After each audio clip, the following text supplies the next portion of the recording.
You wanted the best. You've got the best podcast. The hottest podcast in the world. The Chris Voss Show, the preeminent podcast with guests so smart you may experience serious brain bleed. Get ready. Strap yourself in. Keep your hands, arms, and legs inside the vehicle at all times, because you're about to go on a monster education roller coaster with your brain. Now, here's your host, Chris Voss. Hi, folks. Chris Voss here from the ChrisVossShow.com, the ChrisVossShow.com. Hey, we're coming here with another great podcast. We certainly appreciate you. Not you. No, not you either. But you right there, you in the back. Yeah, we appreciate you showing up. Actually, we appreciate all of you.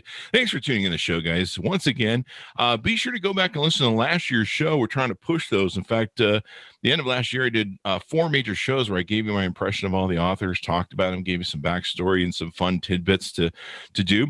To read about all the authors and books we're reading on the Chris Voss Show, go to goodreads.com/Chris Voss. See the video version of this. It's the newest technology they've come out with. You want to check it out. Go to youtube.com/Chris Voss, hit that bell notification button. It will lift your spirit to push the button and give you hope. That, or I don't know, it'll just be an empty gesture, but still you'll belong to the Chris Voss Show channel, and that in itself is an accomplishment. It's like goal setting, really, and getting them done. So those easy things that make you feel like you can change the world. Anyway, guys, also go to facebook.com/the Chris Voss Show and LinkedIn as well. There's a ton of groups on each of those channels so you can take and follow and do all that good stuff. We've got some great news and author to bring to you on their wonderful new book that should uplift you, actually. The book is called Reign, A Guide to Ruling Your Inner Kingdom of Self with Grace, Power, and Authenticity.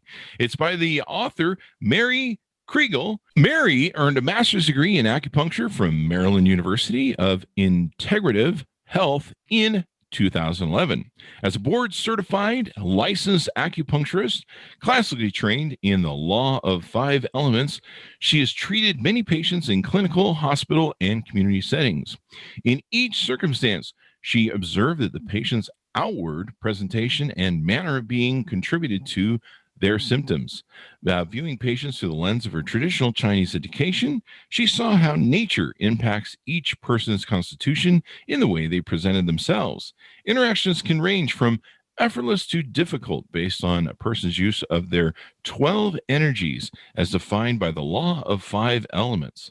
Mary came to realize that people's actions, tone, and manner correspond directly with the ancient Chinese understanding of the 12 meridians of energy. These 12 superpowers of humanity, when understood and used effectively, can create greater ease and less stress in each moment of our lives. Welcome to the show, Mary. How are you? I'm doing great, Chris. Thank you so much for having me on your show. Well, it's a wonderful chance to have you and tell you about your wonderful book. Give us where people can find you on the interwebs, find out more about you, and order the book. Yeah, sure. So my book is on Amazon, and there is a link on Amazon to contact me. And currently it's 5-star rating on Amazon. Awesome. That's great. Good launch for the book there. So tell us what motivated you want to write the book. I think I kind of went through some of it, but I'll let you give us it from you. Sure, absolutely. So acupuncture started thousands of years ago with the ancient Chinese, and they followed nature. And so with that, they learned that nature is change. And we are part of nature, so we're meant to change. I noticed often in the treatment room, sometimes people get stuck and they have some anxiety or some stress or some other symptoms. And it's often because they're stuck in one way of being. So the purpose of the book is to kind of explore the possibility of shifting one's way of being to a different way of being that might cause some ease or lessen anxiety. Nice. Getting rid of anxiety is definitely easy. I thought it was funny, a bit of ironic when you said that you notice your client's getting stuck. That's right. Play on words, sure. Unintentional. There you go. I don't think irony is the right word, but so give us an overview of the book and what's inside of it. Sure. So my book is really meant to be kind of an introspective meditation. So it's really meant to be a journal for meditating and a workbook for self. So it starts with kind of an introduction, but then the intention is for it really to be an immersive journey into your own personal kingdom, to kind of do some self-evaluation, some introspection. And So the ancient I'm sorry, go ahead. The ancient Chinese lived in the time of kingdoms. So what they saw outside was the kingdom infrastructure, and they equated that to what's happening inside the person. So each person has their own individual kingdom. So my book is really a metaphorical journey through a medieval kingdom where you meet 12 different archetypes or supersuits, if you will, that are all within you. And the question is, are you using one of these particular supersuits more than others and therefore getting stuck, so to speak? I'm usually using the supersuit of sleep. So what are these different aspects, the 12 suits, I guess? Sure. So the ancient Chinese, they lived close to the land and observed nature. And so obviously followed the seasons and found that their life was a little more effortless if they kind of followed the flow of nature, and that they called that qi. And so they noticed that there are not 4 elements or 4 seasons, but 5. And one of them, so you have the classic, of course, winter, spring, summer, fall. But one of them that they added in there was kind of a late summer period, which is in between August and October.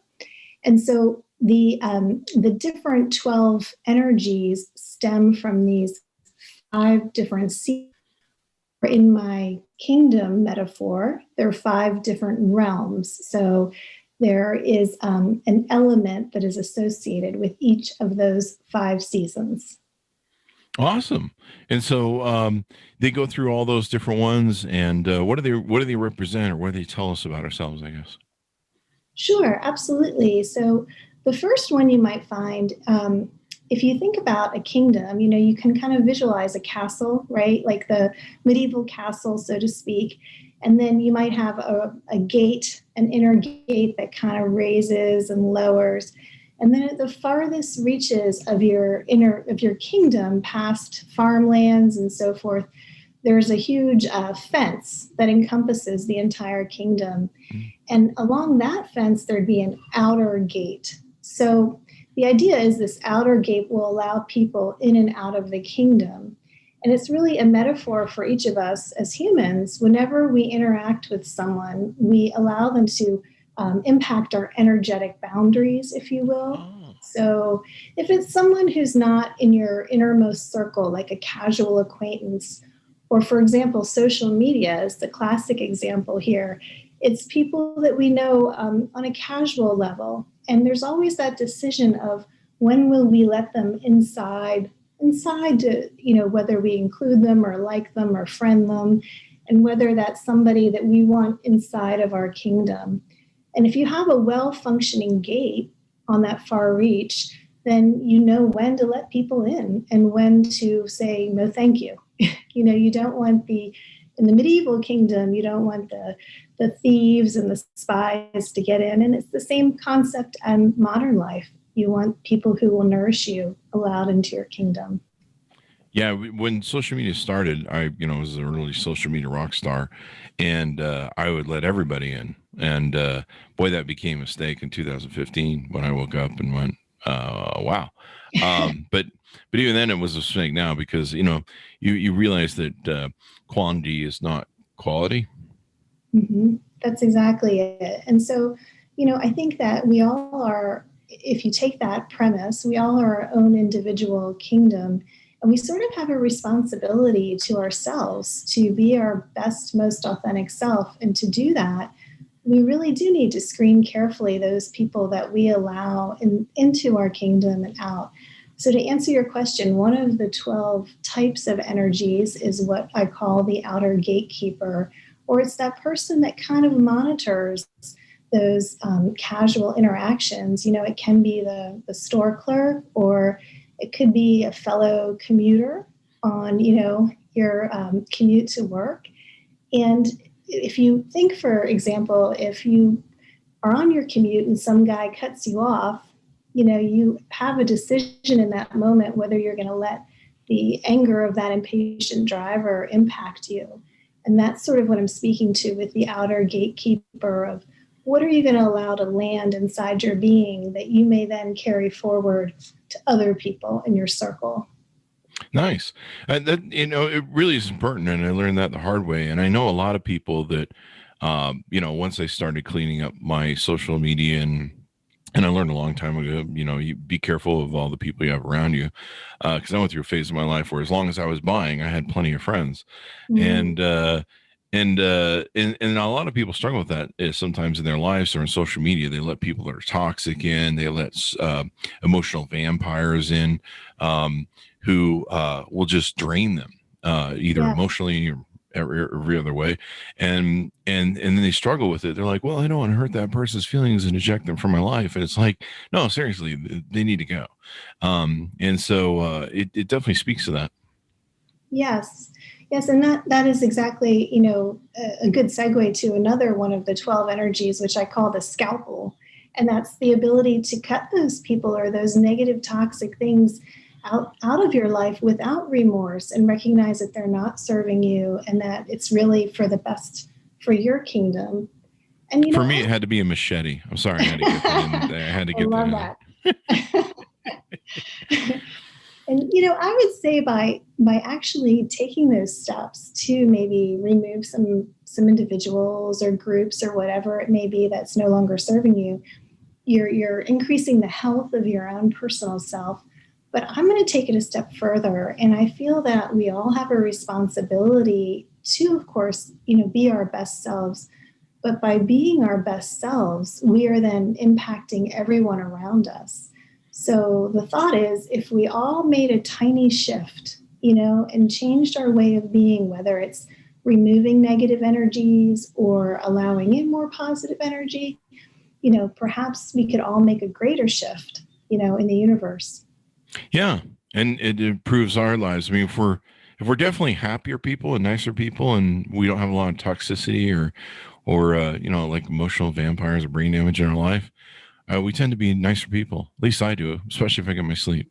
Yes. I think we all do. And sleep is so important for sure. Yeah. It's kind of a theme there going, Chris. Right now, the audience is like, well, he's made 2 sleep jokes. So as we get closer to the other gates, how do those work? And can my castle have a moat of alligators? You absolutely can have a moat of alligators. They can be fierce. Yeah. I love that. That's great. There probably is, actually. That's my psychiatrist. The whole idea is just to protect yourself and to be your best self. And, I think the idea of my book is really to kind of walk the medieval journey of self, so to speak, and encounter each one of those 12 different archetypes or 12 different energies, if you will, and say, hey, am I being as nurturing as I could be? Am I being as kind? Or am I really listening to the other side in an argument? Those are the sort of questions that come up as you kind of go through this journey written in my book. Yeah. So do we need to be, as we get close to the castle and all those other different elements, is there different rules we need to establish or anything we need to do to better care for that more hollowed ground, if you will? Absolutely. Yeah. So I think what's important is, of course, you want to protect the castle at all costs. So you want to employ all 12 of your energies. And I think what people kind of get stuck, and some people have asked me in reading my book is, well, which one of the 12 energies am I? And I always answer, you have all 12 of them. So if one of them is maybe being a little bit bossy or domineering or cranky, then, that's definitely a call to maybe look at your other 11 and say, well, how can I adjust this? So within the book, I talk about different controlling mechanisms and kind of like almost like the face of a clock. if 12 noon is really being cranky, then you want to go to number 6, which is kind of the counteracting counterpoint of it. Mm-hmm. So within the book, there are those different counteracting, controlling energies that can kind of help control things. Like have a Snickers. Yeah, exactly. Right? That's exactly it. Gotta love that commercial. So you want to take a look at all 12 of these, and you want to make sure there's balance, and maybe one isn't too dominant. That's exactly it. That's exactly it, Chris. So the idea there is, if you think about it, it's kind of like human nature. So, the first day of class, everybody goes into the classroom and they take a seat. And then each consecutive day, most of the time people sit in that same seat, it's the same kind of premise. So people get very comfortable using one of their ways of being and kind of ignoring the rest. And even more so, maybe creating a story around it. It could be that, I'm not an organized person, or I'll never, have a good, meaningful, loving relationship. And then once you start creating that story and getting stuck in it, you can kind of stay there for a while. And probably do things that reinforce that and keep you there. Exactly. That's exactly it. It's like a well-worn path, that kind of you keep following down. And kind of a comfort level to it. So people are like, well, I'm unhappy, but it feels really comfortable. Yes, exactly. I don't want to change. And that's what your book is about. Change is good. It is good. And, I think it's interesting to me during these times, I was kind of raised like, love your neighbor as yourself. And, you haven't seen my neighbors, have you? And, honestly, looking sometimes at social media and some of the posts and the news, I mean, there's certainly a lot of discord out there. And it calls to question, if we're having so much difficulty loving our neighbor, then perhaps we really need to kind of maybe focus on ourselves a little bit, right? It's kind of like that airplane mask, when the plane's got some turbulence or, run into trouble, put on your own airplane mask first. This is one of the problems I think we have. A lot of people, when they see problems or they think there's problems, they don't look inside and clean up that house first, or that estate, if you will. They go looking for the rest of the world's problems, or, it's that guy who's my problem, or that guy is my problem, or that guy who took my job and stuff like that. And instead of going, well, maybe it could be me. Yeah. I could read something and learn. Maybe I need to listen a little more, Yeah. And that's exactly it. And so I think if we all maybe just shifted a little bit, I think it could make a big impact. And, the one thing we can certainly see today is with COVID, right? That, like it or not, we're all kind of connected by this unseen, invisible disease that's kind of raging across our globe.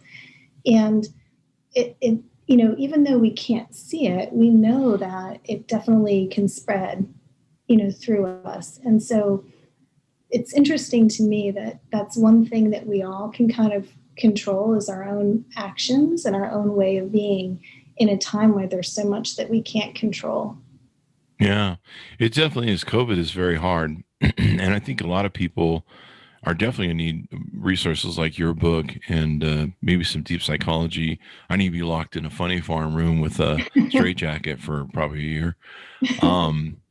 This is all over. But yeah, it's definitely a mental health challenging time with COVID. Hopefully, for me, I tried to just focus on gratitude for what I had, and kind of go back to the basics of what was important to me. And, I realized that the most important things that in the world that can be taken from me by COVID, if things go badly, is my mom and my family, my sister. And I kind of like those things. We don't always get along, but I like those things, and we seem to get along better now that I realize that how important they are in my life. And you kind of, hopefully, most people learn how fleeting life can be and how mortal life can be, and this COVID thing. I mean, where you can't even go to the hospital and be with your loved one as they're passing and hold their hand and make that more comforting. It's just horrible to think about. Yeah, it's truly devastating. And I think you make an excellent point. It really kind of brings us call to mind over what is truly most important, in our lives and in our collective lifetime. And maybe it is a kind of a call to focus on those things of, whether it's not spending a little more time with loved ones or kind of improving oneself or any one of those things. Mm-hmm. In the book, you talk about the ancient Chinese idea of the nature of change. Give us some insight to that. Sure, absolutely. So, during a couple thousand years ago, they didn't have all the fun distractions of the technology age that we are living in. Obviously, no fun posts and social media. So what they did get to observe was kind of nature and watch the changes on Earth's landscape. So they really followed the changing seasons closely.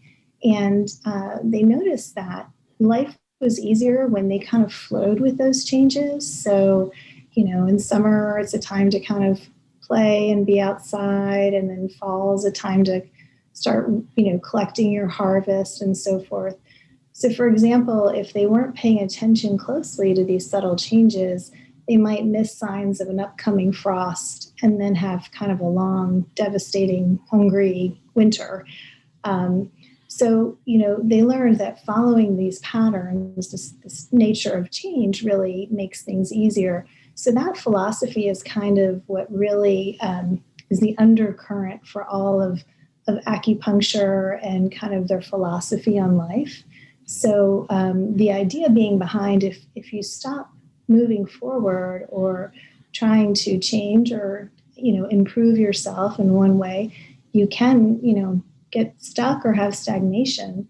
And when you stop moving, decay starts to set in, and that's not pretty. Most definitely.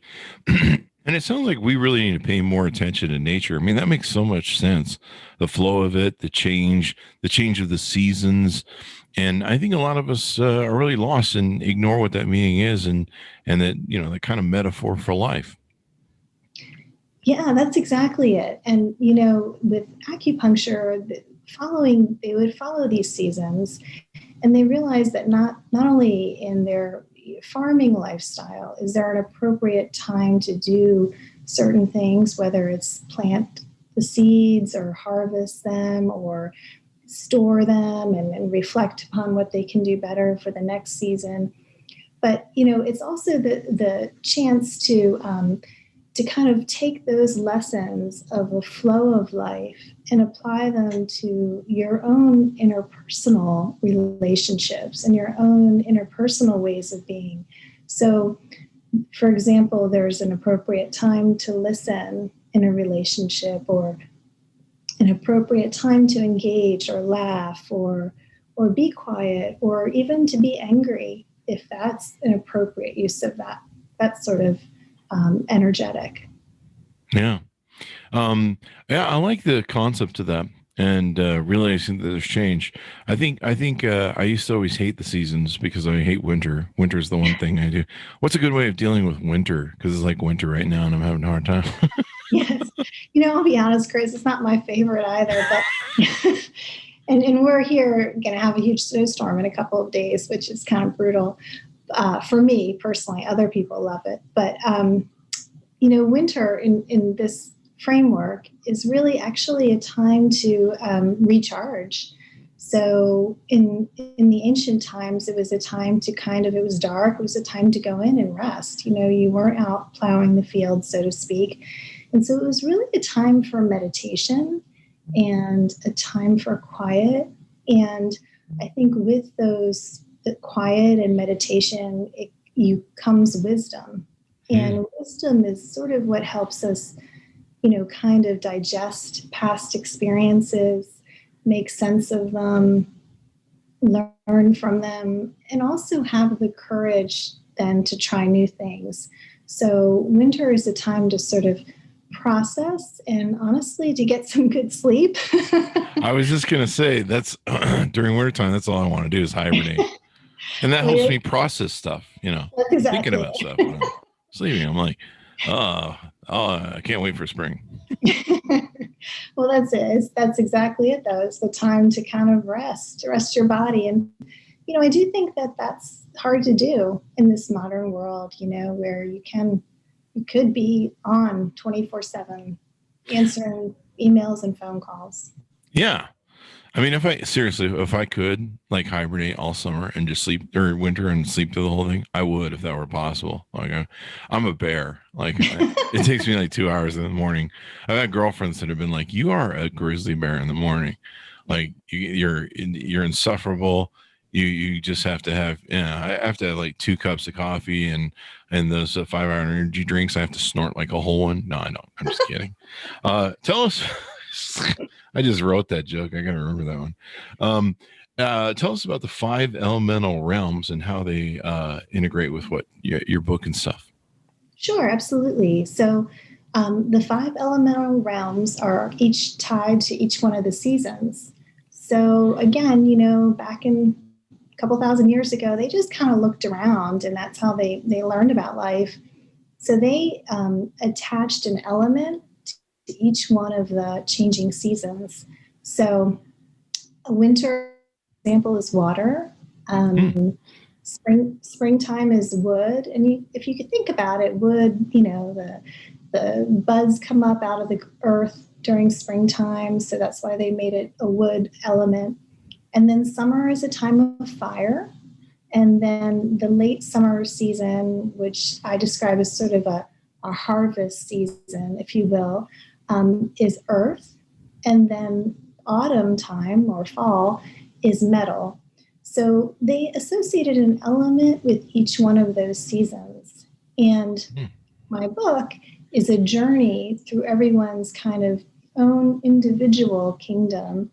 And within each person's kingdom, you go to each one of those 5 elemental realms and meet your different super suits, if you will, or different energies that you can use. Awesome. So autumn is metal. So clearly like Metallica, Megadeth fans who wrote that. And then fire realm, they must have lived like I did in Las Vegas during the summer. So that makes complete sense. That or Arizona. But no, I think it's cool. I mean, there's so much of this stuff that we get into that we don't get back to the basics on what's on our environment and our world and understanding our world. And I think people get loaded up with a lot of stress and confusion because they're really not in touch with the basic stuff of nature and our humanity. Does that sound about right? That's exactly it. I think perhaps people tend to overcomplicate things when really, this framework that I'm describing that's several thousands of years old is really simple, and it's based on what they observed. And, they kind of witness that each element brings its own gifts. So your book helps people become sovereigns of their own selves. What about other people in your life? Do we just go hit them with the book, or how do we maybe convert them to the work? Okay. How do we convert them or help influence them to maybe work better in our seasons in our castle domain? Yeah. So again, do we have to use the machete? No, I'm just kidding. My book is really meant for, a journaling. There's lines for journaling, and it's really meant to kind of, maybe during this time of quiet and when people have some downtime in COVID, is to kind of, take the journey, so to speak, through the book. It's really a very short read, and it's highly illustrated. So it's meant to kind of be more of like a comic book type fantasy read, but also quite thought-provoking. So the intention of the book is really to kind of take a metaphorical walk through your own medieval kingdom, if you will, and journal. And at the end of meeting each one of those 12 different energies that I spoke about, there's questions and thought-provoking ideas, for meditation, and some lines for journaling. I like that. That's a whole lot better way to process it and understand it, do some self-introspection. It's better than what my psychologist does to me. He just looks at me and goes, "What the hell is wrong with you, man?" So, and that's him. So, I don't know. Anything more we need to know about your book and what's inside of it? Yeah, I think the idea is that, if we all, again, just maybe shift ourselves a little bit and to become our highest self, I think that we can make a huge impact in this world. And that's one thing we can control, is kind of how we speak and how we show up in this world. And so if we really choose to maybe do some hard work, because I'm not saying that it's easy to really, take a good look at yourself, it's often so much easier to say, well, that, Uncle Pat or that Aunt Joan, you know how she is.